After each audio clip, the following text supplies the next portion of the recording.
네, 이번에 소개드릴 작품은 톰보이입니다. 저희 영화당에서 이제 올 또 상반기에 셀린 시아마 영화 한 편을 집중적으로 저희가 털어서 또 이 한 회를 통째로 한 적이 있지 않습니까? 네, 톰보이 또 나올 때 또 알아봤죠, 제가. 곧 하겠구나.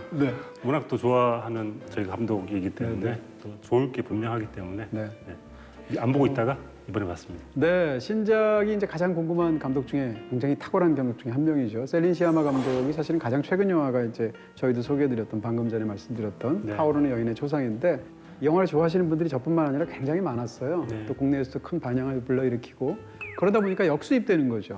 가장 최근 영화를 가장 먼저 처음으로 개봉을 하게 되었고 그 이전에 나왔던 보통 이 영화를 이제 셀린 시아마의 성장 3부작이라고 하는데 첫 번째 영화였던 워터 릴리스도 개봉을 했죠.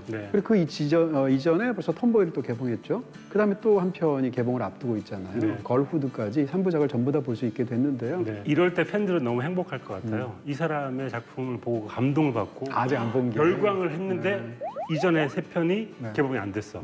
너무 좋지 않겠어요? 볼 게 많아서. 제 소설을 처음으로 읽고 감동했는데 내가 20권을 냈어. 볼 책이 19권이나 더 있어. 아, 싫을까? 좋을 것 같아요. 이제 영화당 회차 몇 회예요? 200회 넘었죠? 224회인데 영화당이 너무 끝내주는 프로그램인 거예요. 그랬더니 볼 게 223개나 남았어. 네, 좋죠. 그런 우리만 이러고 있는 거 아니야 지금? 셀린 시아마 감독님께 너무 죄송한 얘기긴 한데 영화당을 비벼서 그렇게 한번 엮어봤습니다. 네. Je sais que c'est pas facile de déménager tout le temps. On va rester ici. Longtemps. 새로운 터전으로 가족과 함께 이사온 10살의 아이. 또래들을 찾아 밖으로 나섰을 때 한 소녀와 첫 만남을 갖게 되죠. T'es nouveau? Moi, c'est Lisa. J'habite ici. Tu veux pas me dire comment tu t'appelles? Michael. Je m'appelle Michael. On peut jouer? 리사는 동네 아이들에게 미카엘을 소개해주고 또 빨리 친해질 수 있도록 세세히 마음을 써줍니다. C'est le premier, c'est pour que tu t'inquiètes, t'aimes bien. 덕분에 미카엘은 새로운 환경에 쉽게 적응하게 되는데요. 하지만 그는 아주 중대한 비밀을 감추고 있었으니 그것은 바로 자신이 소년이 아니라 소녀라는 것. 이름 역시 미카엘이 아니라 로레라는 사실이었습니다. 훌훌 벗어던진 채 공을 차는 게 좋은 아이는 친구들과 수영을 하기 위해 특별한 조치를 감행하게 되죠.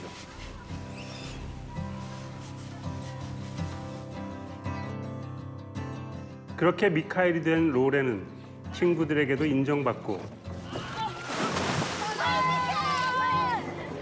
또 리사의 마음도 얻게 되는데요. Ça va? Qu'est-ce qui s'est passé? Elle est tombée. Mais non, elle est pas tombée, c'est lui qui l'a poussée. Lui? Ouais, lui. 어느 날 동생을 괴롭힌 친구와 크게 한판 붙고 난 후 Ah, lâche-moi là. 느닷없이 폭로되는 정체. Je l'ai vu arriver, voilà, il me dit qu'il s'est bagarré dans les bois. 과연 미카엘 그리고 로레의 앞날엔 어떤 일들이 펼쳐질까요? 섬세하게 그려낸 10살, 그 여름의 비밀 이야기. Il paraît que t'es une fille. Si, c'est dégueulasse. 톰보이. 자, 이 톰보이라는 제목은 제목 자체가 어떻게 보면 영화에 사실은 이 뭐라고 그럴까 실제로 보지 않으면 영화 자체가 약간 스포일러처럼 보이는 부분이 있어요. 제목이. 톰보이라는 단어의 성격이 있기 때문에. 네네. 우리나라에서는 비슷한 말이 딱 없지만 굳이 얘기하면 말괄량이 정도가 비슷할 것 같은 느낌이 살짝 있고요. 보이시? 보이시하다는 말도 좀 그런 쓰기도 느낌이 하죠. 비슷할. 네, 근데 보이시는 이제 우리 말은 아니니까. 네. 나 한국어인 줄 알았어. 영어를 너무 잘하셔가지고. 한국어가 아니구나. 이 톰보이란 말은 말하자면 굉장히 이제 활달한 그러면서 그런 어떤 10대 여자아이를 뜻하는 말인데 이 말 자체는 이제 약간 가치중립적인 말인 거죠. 그러니까 톰이라는 남자아이의 가장 유명한 이름과 보이라는 어떤 소년의 이름을 붙여서 사실은 여자아이인데 사람들이 보통 이런 것은 고정된 성관념으로는 남자아이의 특색이라고 생각하는 그런 걸 보여주는 여자아이란 뜻이니까. 근데 이 영화를 처음 만들 때 이게 프랑스 영화잖아요. 근데 프랑스 영화인데 셀린 시아마가 원래 제목을 이제 톰보이에 해당하는 프랑스 말이 있대요. 근데 이제 그 말을 우리말로 번역하면 failed boy라는 뜻이래요. 실패한. 네. 그러니까 제대로 성공하지 못한 소년. 다시 말하면 이 소녀의 어떤 특성을 그자대로 보아주는 것이 아니라 소년에 이르지 못한 망가진 소년, 잘못된 소년으로 본단 말이에요. 그렇기 때문에 그걸 제목으로 쓰지 않았고 일부러 영어 단어인 톰보이를 갖고 와서 제목으로 썼다라고 감독 인터뷰에서 말한 적이 있어요. 그런 의미에서 톰보이라는 말이 뭐 사실은 가치 중립적이기도 하지만 그러니까 보이가 어떤 존재인지를 한번 생각해 보게 되는 그런 단어 뜻이기 때문에 사실은 잘 지은 잘 붙은 제목인 것 같습니다. 톰보이란 말이 이제 여성스러움이 어떠해야 된다라고 규정하는 어떤 그런 관념들이 있잖아요. 네. 그런 관념에 대한 어떤 일종의 대응처럼 보이기도 영화 자체가 네네. 그런 부분에서도 흥미로운 측면이 있고요. 이 영화의 이제 뒷얘기들이 굉장히 재밌는데 아이들이 연기를 굉장히 잘하잖아요. 그 네. 조허라는 거의 뭐 대단한 연기를 보여줬죠. 그렇죠. 리사 역으로 나왔던 그 소녀 배우도 굉장히 연기를 잘하는데 네. 사실 이 영화를 찍을 때 이 직전에 워터 릴리스가 성공했단 말이에요. 근데 워터 릴리스는 이 영화보다도 더 많은 제작비와 공들여서 찍은 영화인데 많은 경우에 이제 소포머 징크스라고 해서 두 번째 영화를 잘 못 만들거나 실패하게 되는 일이 있잖아요. 네. 근데 이 셀린 시아마 감독이 굉장한 것 같아요. 두 번째 영화라서 일부러 어떤 하나의 호흡으로 가장 가볍고 가장 적은 예산으로 돌파하듯이 찍고 싶었다고 하고요. 바로 그런 이유 때문에. 네. 그래서 이 영화를 찍는데 아이들이다 보니까 학기 기간 중에는 못 찍는 거예요. 왜냐하면 애들이 학교를 가야 되니까. 이 기간조차도 행정기관에서 3주만 찍을 수 있다고 허가를 내준 거예요. 그래서 어떻게 했느냐? 3주에 찍었어요. 영화랑 너무 비슷한데요? 상황이? 그렇죠. 상황 네. 자체가? 상황 자체가 굉장히 비슷하죠. 그래서 아마도 이제 그렇게 만들었을 거고 시나리오도 3주 만에 썼다는 거예요. 그렇게 하다 보니까 이번 여름에 못 찍으면 다음 여름에 내년에 찍어야 되거든요. 그러니까 안 되니까 애들을 캐스팅할 시간이 없는 거예요. 그래서 실제로 아동 배우들을 다루고 있는 에이전시에 찾아가서 톰보이에 관한 영화를 만들려고 하니까 톰보이에 어울리는 여자 배우를 아이 배우를 찾아달라고 부탁을 했고 그쪽에서 조호란을 이제 소개했다는 거죠. 네. 처음 만났는데 이 조호란 자체가 축구를 굉장히 좋아했대요. 네. 그리고 머리가 굉장히 긴 머리였대요. 근데 영화에는 긴 머리가 안 어울리잖아요. 그러기서 이제 머리를 짧게 깎게 하고 축구를 좋아하는 설정을 영화 속에 그대로 집어넣어서 영화를 찍었다는 것이고요. 리사의 경우에는 사실은 유일하게 이 에이전시를 통하지 않고 이렇게 주요 배역 중에서 캐스팅한 케이스라고 해요. 그래서 리사가 마지막에 어떤 표정을 보여줄 때 제가 최근에 본 영화 중에 가장 섬뜩한 그런 장면이 있었거든요. 후반부에 미카엘을 노려보는 장면이 있습니다. 그 클로즈업을 하는데 그 장면에서 굉장히 복합적인 연기를 해냈던 그런 순간이 기억에 남네요. 에이전시에 이제 외모가 뛰어난 이 배우들을 캐스팅을 하면 자기가 외모가 뛰어나다는 걸 너무 잘 알고 있더래요. 네. 셀린 시아마에 따르면. 근데 그렇게 생각하지 않는 유일한 배우였다. 외모가 뛰어남에도 불구하고 그런 얘기를 이제 한 적도 있고요. 그다음에 이제 이 아역 배우들, 어린 배우들을 어떻게 연기를 끌어낼 것인가라는 측면이 있는데 아역 배우들을 특정한 상황에서 몰입하는 걸 끌어내기 어렵잖아요. 이해 문제도 있고 여러 가지 문제가 있으니까. 그러니까 다른 상황으로 속이거나 다르게 한다거나 예를 들면 아주 심하게 나쁜 경우에는 뭐 꼬집어서 울린다거나 이런 일이 있잖아요. 네. 근데 셀린 시아마는 그렇게 영화를 아이들로부터 훔치듯 연기를 뽑기가 싫었대요. 그래서 어른 배우하고 똑같이 상황을 다 설명해주고 그걸 그대로 다 찍으려고 했었다고 하는데 그런 부분에서도 셀린 시아마라는 감독이 어떻게 연출하는지를 보여주는 그런 작품이 아닐까. 그런 모든 이야기를 다 듣고도 조호라는 이런 연기를 해냈다는 건 굉장히 천재적인 배우라는 걸 사실 입증해낸 거네요. 네. 근데 가만히 보시면 영화를 급해 찍은 거 약간 티가 나요. 예를 들어서 이제 그 아이들하고 막 서로 이제 얘기를 하고 이제 아이들끼리 모여서 노는 장면들을 보면 모든 대사들이 다 통제된 건 아니란 것처럼 보이고요. 왜냐하면 너무 아이들 대사에 Déjà, moi, j'étais le droit de nez. J'ai goûté ton pipi. 근데 그 장면을 보시게 되면 아마 망원으로 조금 멀리서 찍은 것 같아요. 아이들을 이렇게 풀어놓고 찍게 되고 더군다나 이 조허란과 실제 친구들을 캐스팅했대요. 왜냐하면 자연스러운 분위기를 만들기 위해서. 근데 거기서 보면 그 민소매티 입고 손을 안에 집어넣은 아이가 있는데 걔가 카메라를 보는 순간이 있어요. 그러니까 이런 식으로 사실은 NG 컷인데 네. 그게 그렇게 중요하다고 생각하지 않는 거죠. 어쨌건 이렇게 아이들을 풀어놓은 상태에서 최대한 자연스러움을 살리는 방식으로 네. 찍은 것 같습니다. 소포머 징크스를 탈피하는 가장 좋은 방법은 빨리 찍어라.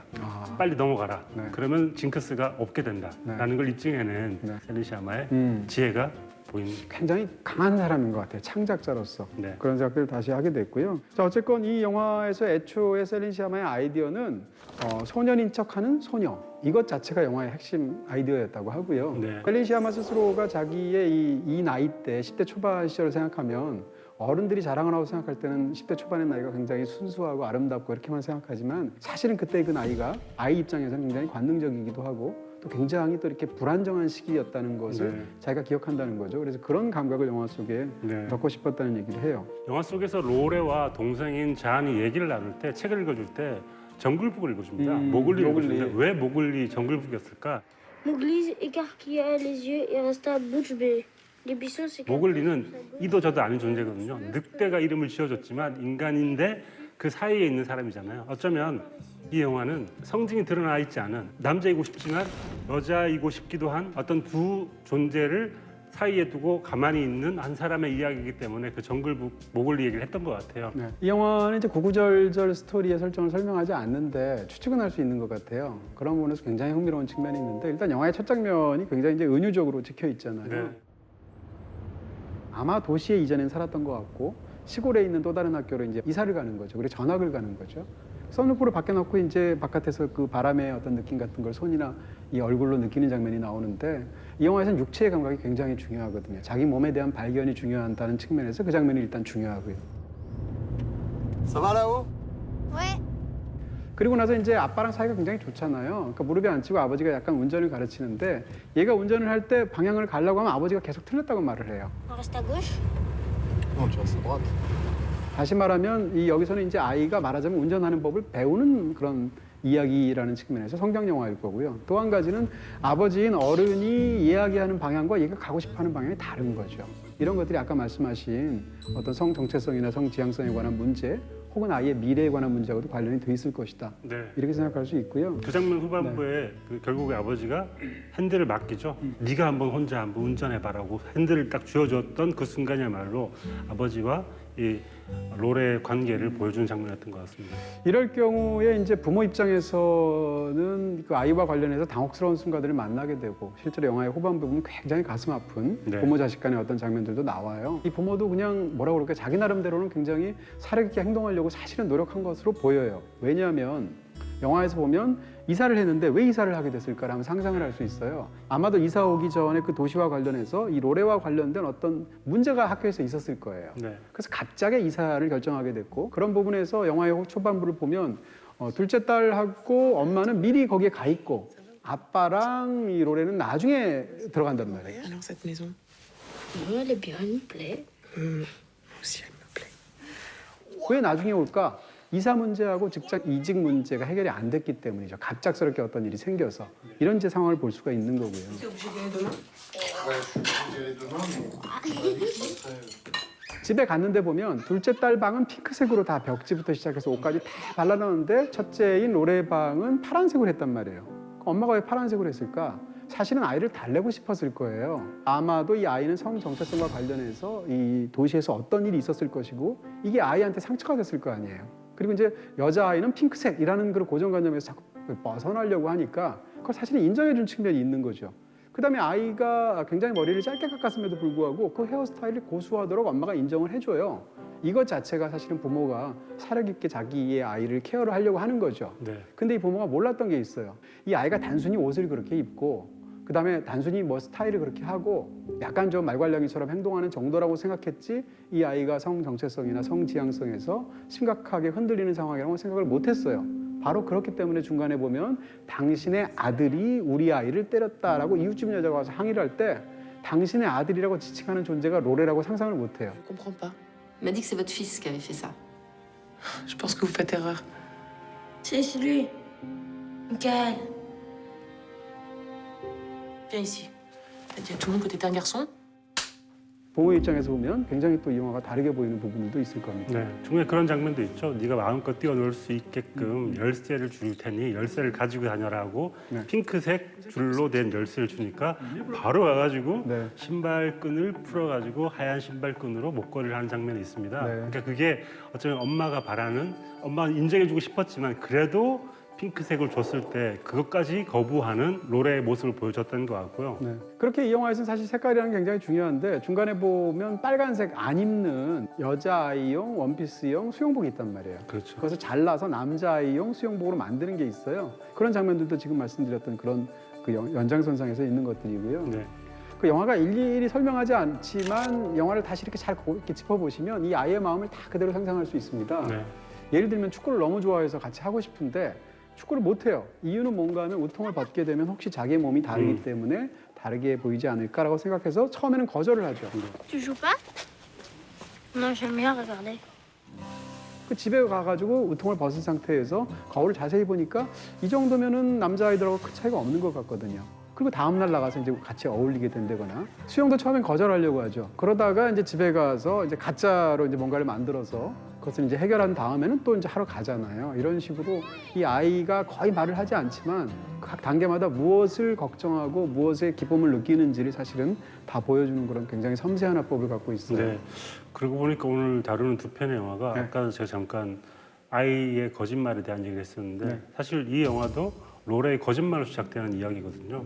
우연히 리사라는 아이를 만났는데 리사가 이름을 물어봤을 때 자신의 이름이 로레라는 얘기를 하지 않고 그냥 즉흥적으로 미카엘이라고 얘기하는 바람에서 이 모든 일이 벌어지는 거잖아요. 근데 결국에는 거짓말이라는 게 진심인 것 같아요. 거짓말로 내뱉은 말이 사실은 이 아이의 지향이고 되고 싶은 것이기 때문에 아이의 거짓말을 잘 들어야 한다라는 이야기를 또 영화와 함께 얘기해주고 있는 것 같습니다. 영화에서 보면 이 아이는 이전까지는 자기가 생물학적으로는 여성으로 태어났지만 자기가 남자아이일까 여자아이일까를 도 굉장히 혼란스러운 부분을 정서적으로 이렇게 막연하게 겪고 있는 것처럼 보이고 있는데 네. 이 순간 리사가 옴으로 인해서 사실상 성지향성 문제에도 눈을 뜨게 되는 거예요. 그렇죠. 그런 부분에서 이 영화에서의 리사는 어떻게 보면 주인공 입장에서는 굉장히 중요한 하나의 단계를 던져준 사람인 거죠. 영화에서 중요하게 느껴지는 대목이 리사와 함께 노는 장면이었거든요. 네. 그 장면에서 리사는 계속 미카엘이라고 생각하는 아이에게 화장을 하게 되죠. 그러니까 남자라고 생각하는 아이의 화장을 하는 것과 로레가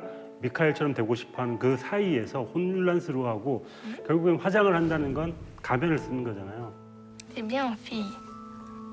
결국에는 성이라는 건 기본적으로 하나의 존재가 있을 때 그 위에 붙는 가면 같은 거라고 생각을 하는 것 같아요. 네. 그러면서 나는 어떤 가면을 쓰고 싶은가에 대한 로레의 선택 같은 것이 영화 내내 펼쳐지는 것 같습니다. 네.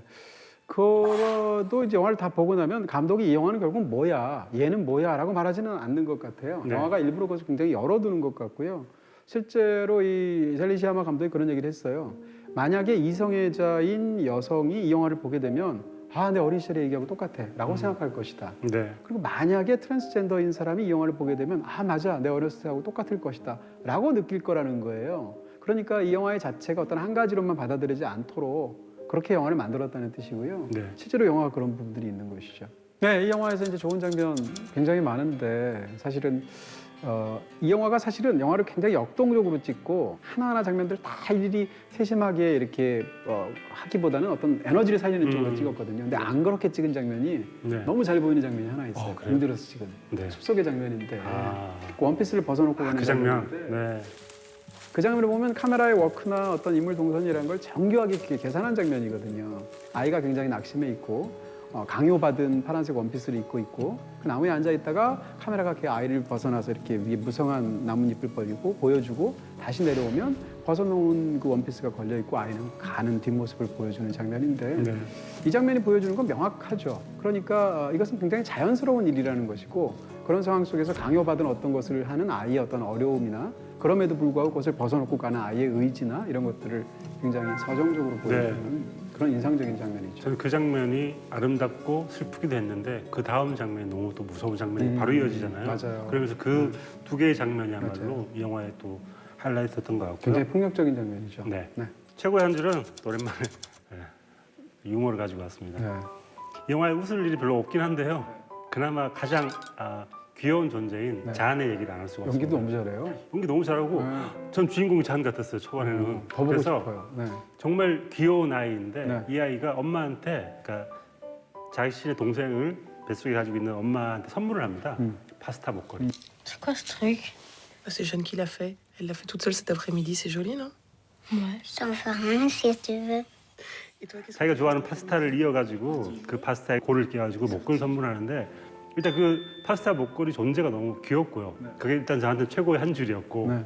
아, 네. 네. 근데 저는 1+1이군요. 하나 그렇죠. 더 있어. 네. J'en ai marre maintenant. Tu obéis. Lâche-moi. Ça suffit.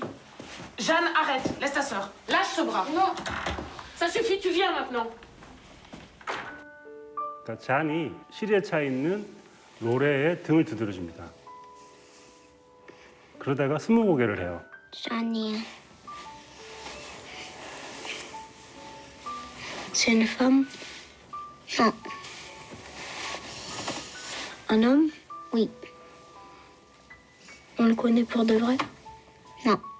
그 스무고개를 하는 그 계속 질문하는 잔의 대사야말로 아무런 위로를 하고 있지 않지만 노래가 가장 큰 위로를 느낄 만한 대목이 아닌가 싶고 네. 함께 침대에서 잠이 드는 그 장면이 전 굉장히 인상적이어서 맞아요. 잔이 줬던 파스타 보컬이 스무고개를 하는 그 라인 그게 전 최고의 한 줄이었던 것 같습니다. 로레를 가장 지지해 주는 사람이 바로 잔이니까 영화 속에서. 네. 네.